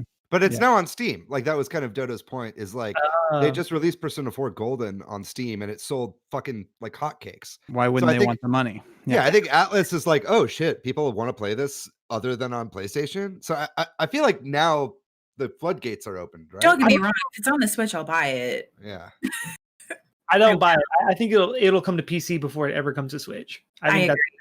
I agree with that. Yeah. Yeah. I just don't see it happening. Like I see it as being like a Kingdom Hearts situation where they're like picking and choosing which side games are going to go to Nintendo consoles, right? Like we'll get the Persona 5 rhythm game. Exactly. Like Persona 5 Strikers, like it's although I'm sure it'll be a good game, but it's I hear that it's less a Muso game and more like an action RPG. But then I also hear that like, if you haven't played Persona 5, the game makes no sense. So no, I've heard that Strikers is a good standalone, actually. Oh, really? Okay. You don't have to play 5, and you can play it okay, which is good because that means hopefully it'll do well. Because if people only own a Switch, like myself, like I'm looking forward to it. Yeah. But I don't think 5 is coming. Sorry, Dodo. The answer is no. I say yes. As someone, I mean, I listen to a lot of other like JRPG YouTubers and stuff. Like, I don't think it's happening. I'm sorry. And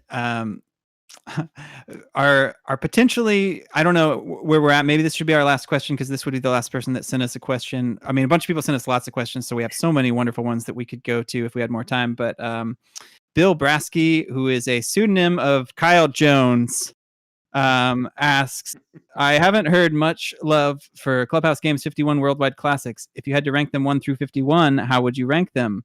And who would you say has mastered the most of those games? Another one of my...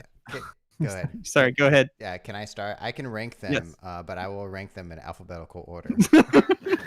6-ball puzzle, air hockey, backgammon, battle tanks, billiards, blackjack, bowling, Okay, we're done. carom, We're done. checkers, We're done. chess, Chinese checkers, darts, dominoes, dots and bosses, fishing, 4 in a row, golf, gomaka. How do you mute Monopoly, somebody on Discord? air, hex, hit and blow, Klondike, solitaire. I'm just gonna chug my drink while he does this.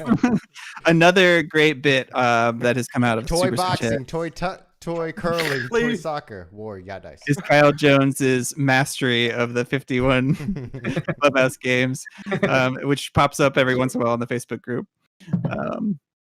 Nine Men's Ooh. Morris, Pig's Tail, President, Oh my Renegade, fucking Richie, We Shogi, Shooting Gallery, Sliding Puzzle, Slot Cars. David went away. We we have a lot of other great questions, and so like we said, we might use some of these in future episodes as a little tag. Is there anything in the do chat? like 1 or 2 of these? You think so? Or is there anything anybody in the chat want to throw one, or if there's one that you really want to get to, David, that's on the list, that's great. I mean, we can go a little long. Let me see. I kind of wanted to see. I'm interested in this one. You read it out loud and read it to us. I don't know which Okay. one. Well, because Summer is on the show, Oh, that's Austin Young said, if Summer offered to help you go hard and cosplay as one character for a con, who would you cosplay as? And I think that's a great question. I'll go first. Yeah. Go ahead. Do you have? No, you please. I don't have a Yeah, good one. I was think it's a thinking great question. Samus. I've always thought about doing Samus, and I would love to do Metroid. But Samus, probably a Metroid Prime version of Samus Aran. Oh, okay, not Zero Suit Samus. Yeah, that would be great. I mean, I could, but 'Cause I already have a friend that has the suit, so I can already suit you up in that one. But no. let's do it. Be an EVA home, Rob, home build for any of Samus's multiple suits. Rob, who would you want to cosplay? I have never cosplay. Oh, come on. There's got to be one character. Fun of the question. Jordan, you got an answer while Rob thinks about his answer. Think about it. I didn't really think about it, but someone from Castlevania would be sick. Yeah. I really you kind like. of look like you're from Castlevania, honestly. I don't know who exactly, but I think I could pull something off. That's the one series I think I would love. You look to like Dracula.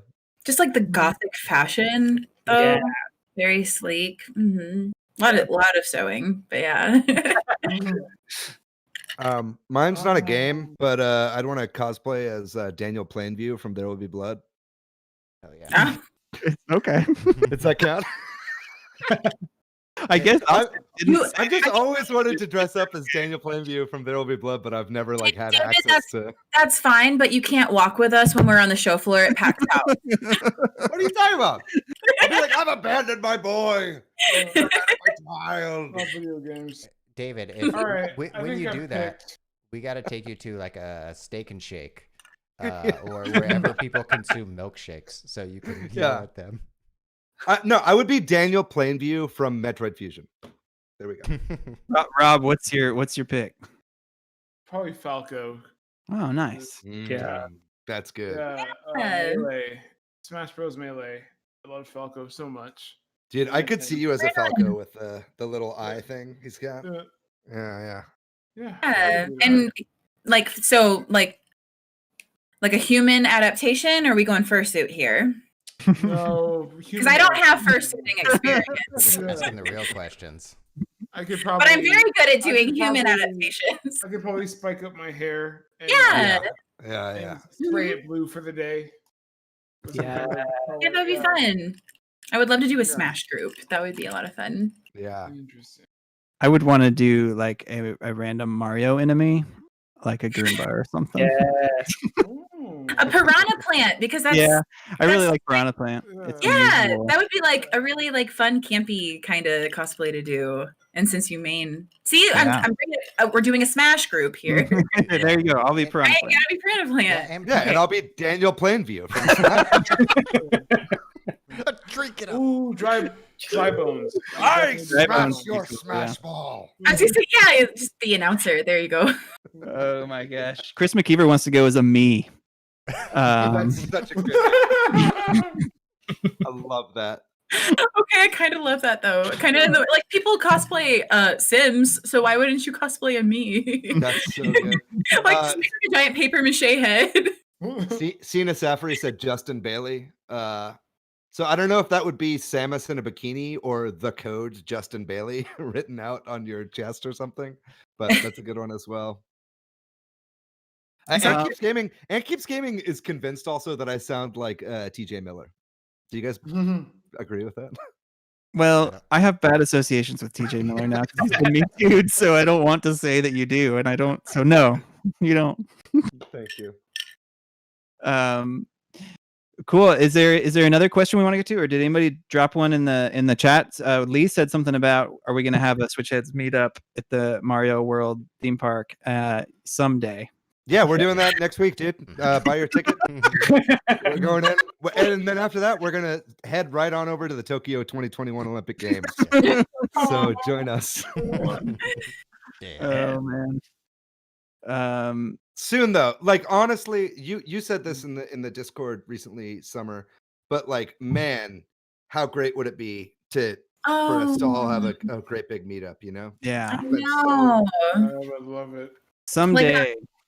That was like something I like immediately like was in my brain when I started listening to this podcast, and when we found out like where you guys were located and that you guys like go to PAX South, I was like, oh man, I love PAX South. Like that would be cool. That was like my brain's next logical step. I was like, oh, Switch Headz meetup at PAX South. Like we all go to like go, yeah. Yeah. We had just started doing like bar meetups whenever COVID just started hitting.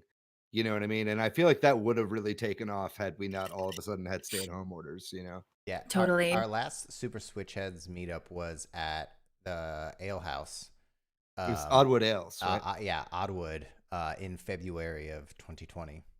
With the Sonic movie too, which I think some people in the chat were talking about how that was the last movie they saw. So yeah. Yep. Oh yeah. A lot of people. That's the case. Yeah. Well, sorry, Matthew, finishing. Maybe if we're all good to switch to a new wholesome question that appeared in the chat. Yeah. Sure. Yeah. We should probably have this be our last one. Yeah. Okay. Can we use this as a seg to yeah, that sounds good. What is the most meaningful or favorite moment you've had in the process of making 100 episodes? Yeah, there were a handful of questions along the same line that we got in. So this is a great outro question. Like we got this question in a couple different forms. I think Kyle and DCD both asked that. Or the future of the podcast, if anybody wants to mention that too, is a thing. Yeah. But for me, I think the most meaningful moments of this have been connecting with people like you, Summer, and meeting people through this podcast and making new friends, especially during COVID eras. And honestly too, like Jordan and Robert, y'all were David's friends, but I consider you all friends now. And I'm just thankful to have had this community and get to know people. If we're gonna get all sappy, that's my piece. Let's get there. Let's go. Yeah, let's all start crying like it's the end of Star Fox 64. I mean, but you're right. It's the community, right? Like that's not something that I thought would happen when we were setting up this podcast, right? Is that like, oh, we'd eventually have like a Discord with people that I speak to every single day that I've never met in person. You know, I mean, I've had like you, Summer, and like, you know, Kyle, who handed you that drink, like on the show, and we've talked that way. But it's like, I just feel like, especially now, you know, and like we were talking up top with kind of like the quote unquote death of the live comedy community here in Austin, it's like this has really filled a hole during that time that didn't really exist. And even before COVID, you know, like we were already building that community, and it was just such a huge part of it. I'd say that and Buff Luigi are like the two Like really meaningful. tangible. That's good stuff. Yeah. I think community, just talking about and sharing memes with others, is just really cool. But on a personal level, I think David, one of the most memorable moments for me is when you were in the hospital, and then Patrick and I were talking some logistics of like, how do we continue the podcast with you while you're in the hospital? And if there's ever a moment where you're creating something and where something could fail, there's an opportunity for failure. I think, I don't know, Patrick, if you thought about this, or even you, David, but like there wasn't a hesitation that I felt when that was happening. We're like, oh yeah, of course we're gonna bring our podcasting equipment to the hospital and record a podcast in the hospital. I should have filmed that. It was just like you guys walking down the hall with all these like mics and equipment and shit. I'm also like a very nervous person, and because I work at a law firm, I'm like, if a hospital sees us bringing recording equipment, they're going to be like, no, so we have to hide this stuff is going in. And like, we wrapped it up in sheets and stuff. Just bring in some sheets in. And then I put a "Do not disturb, we're recording" sign on my door, so it was all for nothing. Yeah, that was a good one for sure. As far as like where sorry, go ahead. Yeah, we would just like load up, and then meet at the hospital, and then go like take the elevator with all of our hands full of like the microphone mounts, like the desks mounts. We had like 4 of those, and plus computers and like tons of like power cords and stuff. And I remember the sheets to wrap it up. the sheets. Yeah. And I'm just like sitting here in my wheelchair, like, hey, come on in, fellas. Yeah, that was a good memory for sure. That was a good call. As far as like the future of the show goes, we have a question here from Kyle. It's 2036. Are you still doing the podcast? And if so, what technology do you hope Nintendo has brought into the mainstream? First of all, yes, we're still doing the podcast in 2036. Podcasting is different at this point. You just double tap your head and our voices are there. But I think like as far as just like what the future, like what I'd like to have us do like more in the show, I'd love to do more live streaming, and not just like of the podcast, but just gaming in general. I need to like get a better setup in order to really get live streaming going, but I think like this has been super fun, right? Interacting with the chat and talking to you guys and being a part of the community, like as we're recording, is kind of a whole new element of this that I hadn't really expected. So it's been a lot of fun. I'd love to do more of that stuff. Anything from anybody else? Any final thoughts on anything we've talked about, or anything you want to say before we move on? I finally started playing Hades. Oh wait, that's the next segment. That's the next segment. Oh, thank God. All right, I was like, hey, are we not going to talk about the games we're playing right now? It's time then, Matthew. I relinquished my time. We'll be right back after a very short break. Robert, what have you been playing?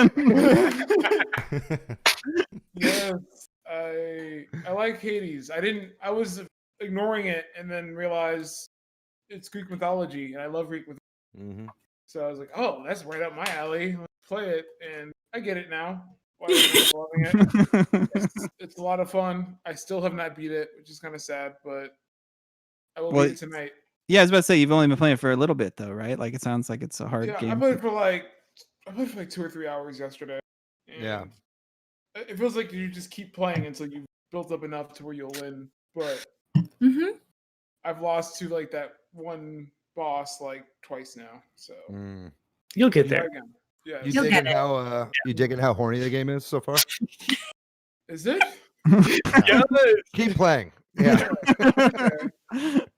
I mean, unless you're Ace, like it's horny. Everyone is super hot in that game. Yeah. Oh my God. Wait, like it is a bisexual nightmare. Yeah. Now, am I correct or not? Or like, I was like, there's no child between Hades and. They made this character up, right? Oh, Zagreus? Yeah. No, Zagreus is. I don't know. Is he real? Yeah. I have never heard of any of their I'm gonna children. Google that. And I don't know so, any. like, not to do too many spoilers, but like Zagreus will have interactions with other characters too that will imply like I had to go and look this up after seeing certain interactions. They hint at like how Greek mythology has kind of similarly to Christianity, Greek mythology also split off into various different sectors of how people believed things. And they really like poke and prod at all the different things that people wrote about Zagreus. So like hang in there. Like there are so many like awesome little tidbits and things. Like it's just it's so good. Yeah, I was like, I never heard his name before. Yeah, I found this photo of the original Zagreus. There we go. Robert, hey Robert, you been playing anything else, or mostly just Hades the last few days, or? Yeah, just Hades. I beat that Tomb Raider game a few weeks Oh. ago, and then it was like, now what? Gotcha. And it was like, oh yeah, Hades, gotta play that. I don't think I'm gonna get serious about anything until Breath of the Wild 2 comes out Oh damn! or God of War. You've got until 2023 Got then. some time, yeah. Oh, You'll be surprised how serious you get about Hades. I'll say that. Because I thought it was just going to be like I'll play. Because the way David described it, that was very misleading. You're like, oh yeah, roguelikes. You just play it for 15 minutes and then you put it down. That was a lie. That was a I lie. haven't gotten sucked into Hades like everybody else has yet. I have yet to You're have. just not as horny as the rest of us. No, I'm just horny for Binding of. I'm too horny for Binding of Isaac. Is the problem? yeah. Our friend Chaz in the chat says, "Shout out to Festive Fog with lightning bolts." Regarding Hades. Yes, There you Festive Fog. Anybody else? Who wants to go next? Yeah. I'll go next. I've been playing nothing but wrestling games. I'm so nostalgic for wrestling right now for some reason. Yeah. So I've been playing Wrestling Empire, building out some of the Party World Wrestling roster in that game. So that's been really fun. And I guess there's an entire scene of people modding WWF No Mercy on N64 where Whoa. they update the roster. So there are different What? versions where you can ROM hack WWF No Mercy to add a better roster or better moves or different match types. So I went down that rabbit hole, and there's so many different versions of it. And there's a version specifically called something about Diamond Dallas Page, and it's a world where WCW DDP. continued to exist. And That's awesome. I can't wait to play WCW games. Yeah, I had no idea that ROM hacking scene was so active. Oh, That's- it's huge. that's It's crazy. wild.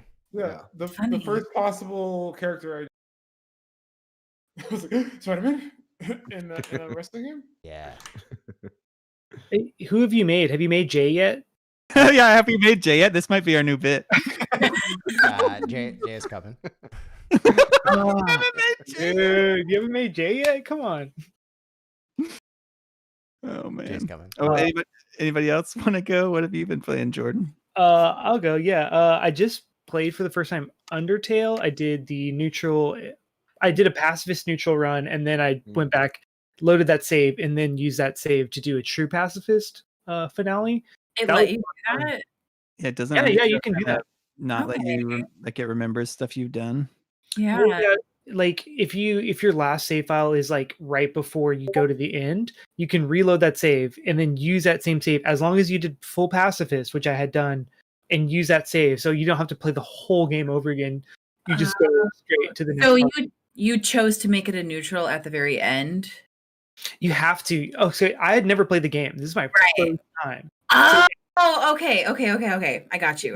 Two pacifists, you have to have one neutral, which I Right. didn't know when I started, but I was like, I'm just gonna keep going. Yeah. I get it. Okay. Because like I made the mistake of like accidentally turning it into a neutral at the very beginning with a certain boss because that one wasn't as obvious. Sorry, like I'm trying so hard not to make spoilers, but like but I understand what you're saying. Okay. Only having played this game like 6 years after it came out, I had read enough that I knew what to do. I can imagine playing it the first time through and not knowing, like 5 years ago, and I would have killed the Oh same.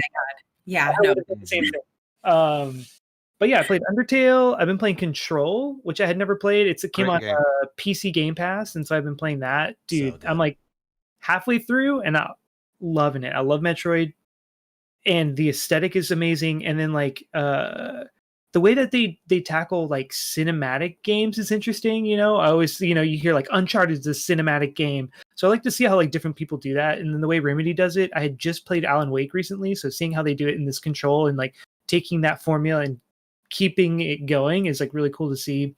And then also always Animal Crossing, New Horizons, always. I haven't played the new update yet. And then similarly, Apex, always, but I haven't played the new update yet, which I'm going to do right after this. Oh, it came out today.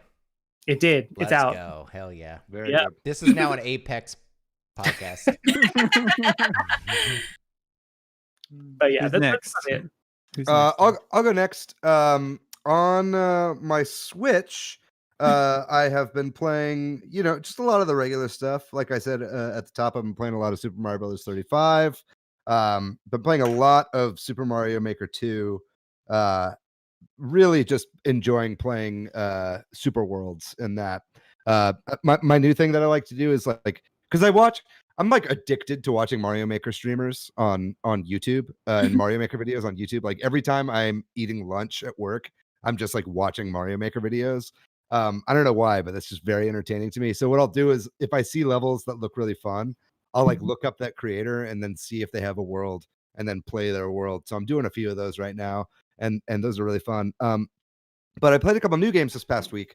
One was Cyber Shadow, which has come out on the Switch, and it's also on Game Pass. Cyber Shadow is pretty fun. I'm enjoying it quite a bit. It's essentially The Messenger, which is essentially just Ninja Gaiden. And so it really plays like those old school games. I think The Messenger is probably a little bit better. I think The Messenger had a little bit more flair and better movement options. Cyber Shadow kind of really tries to do just a 2-button max kind of combo system. So it's like any additional attacks that you have are like by pressing a directional button plus an attack. So I don't quite like that as much as I like The Messenger, but it's still a very fun game. If you like challenging platformers, it's definitely worth checking out. And then the other, I'm sorry, go ahead. That was the new game by Yacht Club. Kind of. It's not developed by Yacht Club, but it's published by Yacht Club. So it's actually developed by just one guy, and unfortunately, I'm forgetting the name of what his studio is. But yeah, it's published by Yacht Club. It's great. It's got a lot of really good polish.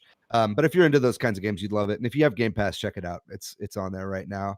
And then the other game I've been playing, which is also on Game Pass, is The Medium. It's the new game by Bloober Team, as I believe what they're called. They did the Blair Witch game and a couple other kind of horror themed games. Yeah, it's really great. It's kind of more old school than I was expecting. It's kind of they say it's a survival horror game, but it's really more just like a horror game. There's not a lot of survival to it. It's more like a kind of a horror puzzle game. But the whole caveat of that game is that you're this medium that can see between the real world and the spirit world. And so it kind of uses the SSD on the system to have both worlds simultaneously on the screen at the same time through like a split screen. So there will be certain things that you can only do in the spirit world, certain things you can only do in the real world. And then whatever you do in either of those worlds will affect the other. Right. So it's got a really cool caveat, and the story is really cool. It's set in Poland. And it's got a lot of historical context too. It's not a very long game. I think you can beat it in like 8 to 10 hours. So it's kind of the perfect Game Pass game. So I'm playing through that right now, and I'm really enjoying the atmosphere and the story, and the graphics are great. And yeah, it's a really good time. So I recommend The Medium if you have an Xbox. If not, play Cyber Shadow because that's also on the Switch. Who has yet to go? Me and Summer. I'll go really quickly because I don't have a lot to say. I've been playing a lot of Smash, and I also played through Donkey Kong Country 2. I beat it with lots of save scumming, so I cheated quite a bit. But I just wanted to get through the game and experience it. Lots of fun, David. So let's play some DKC3 sometime soon. Actually, I'd like to way do into that. it. I'll start my game over for you, Patrick. Thank you. Yeah, I'm about halfway through, but I'll play through it again. Summer, can you bring us home? Have you been doing anything other than grinding snowflakes in Animal Crossing? Yes. So, but my other gaming is unsurprising. I've been playing a lot of Stardew Valley. A good friend of mine is streaming it, and as soon as I saw them streaming it, I was like, that would probably be a good game to start playing again. And then I realized that there were a bunch of new updates that were put into Stardew Valley since I first played it a couple of years ago. So now I'm like, oh, I have to play it this far so I can get all of these new things that have been added into Stardew Valley. And I'm taking a different approach to it because normally when I play games like that, I'm like, I hyperfixate on the person I want to marry and I want to have a relationship with, and I give them tons of gifts. And in this playthrough, I'm really like, I'm focusing on me. I'm focusing on my farm.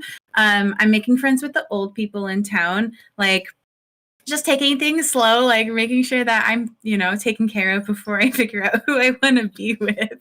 When you said you were going to do it differently, I thought you were going to be like, I'm pro Jojo Mart this time. Oh, no. I feel like I will do a Jojo Mart run at some point, but I feel like the community center rewards are just so much better. And I think that's the point. I think that's the point of the game. They obviously want you to go for like the more spiritual route as opposed to the corporate capitalist. Opposed to the capitalist route.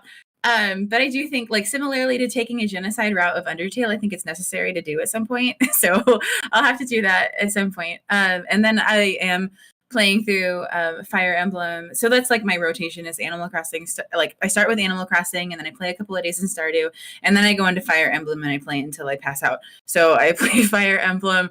Currently working through the Silver Snow route. I'm going to do multiple saves so I can marry multiple people at the end of that, because that's how I am with that. So I can get all of that data saved onto my copy in that format. But I'm also one of those people in Fire Emblem who, like, I can't choose like 10 people to just grind for the game. I have to like level up my entire roster and do as many auxiliary battles as possible because I love all of the cast too much and I can't leave any of them behind except for Ingrid. Okay, I'll stop talking. That's good stuff. To know. Yeah. Oh God, like Ingrid's a great unit, but she's so racist. I just can't deal with it. Yeah. Awesome. Well, I think that's the show. Thanks, Jordan, Summer, and Robert. Thank you so much for doing this with us and being here and being part of the podcast in various ways. Thanks to everybody in the chat, everybody that was here, the whole or part of this show, whatever you could be here for. Thanks to everybody listening when this goes out as a recorded podcast. Thanks to MilkyWay.co, who does our website. Thanks to Corduroy, who does our music. If you're looking for me online, Patrick, I am PDYX. Hey, I'm on Twitter, Matthew, MATHYOU. I'm pretty much everywhere on the internet at Monolith Fiji, and let's do this in a row. Let's see, Jordan, where can people find you online? Yeah, I stream on Twitch. My Twitch name is Bordan999, and then my Instagram, if you want to see some of my photography, is at Bordan, BOREDAN. Very good. Summer, where can people find you? You can find my cosplay looks on Instagram at Summer Rain Cosplay, but you can find most of my video game related screaming on Twitter at Weebwitched, WEEBWITCHED. Very good. I don't think I follow you. I'll have to follow that account. And then Rob, where can people find you online? My Instagram is Sublime Lime, but that's pretty much it. I don't really do much. Follow Sublime Lime on Instagram. Absolutely. Yeah. I want to see more art on that Instagram, Rob. Yeah, I would love to start doing that again. Yeah, that'd be great stuff. Ladies and gentlemen, like Patrick said, thank you so much for listening to today's episode. If you're here live in the chat, thank you so much. If you send in questions, thank you so much for sending in questions. That was a blast. This is definitely something we'll be doing in the future, is taking live questions. And we've got like 5 or so that we didn't actually get to just because this is already a very long episode. So we'll be answering those over the course of the next few weeks. And then keep sending in those questions. We'll make it a new segment at the end of the show where we'll take a listener question every single week. Other than that, folks, we got a great episode for you next week. Episode 101. we're chugging along. We're not stopping anytime soon. We'll be doing this until at least 2036, as Kyle Baker said. Next week, we're doing an episode on video game music and the way it's distributed. So we're going back to our roots and doing an in-depth episode on a gaming topic that nobody asked for. We'll be back with that next week. It's going to be a ton of fun. I'm actually really excited about that episode. If you'd like to find our website, it's at superswitchheads.com or switchheads.com. We've also obviously got the Discord and the Facebook group, both of which have links on our website or on our social medias. And you can find those at Switch Headz for Twitter and at Super Switch Headz on Instagram and Facebook. Folks, other than that, I think we're going to call it. This has been a great 100 episodes. I can't wait for the next 100. But in the meantime, stay safe out there. Keep staying distant. Keep wearing your mask. Try to get vaccinated if you can. But other than that, we love you very much. We'll see you guys next week. Bye-bye. Bye.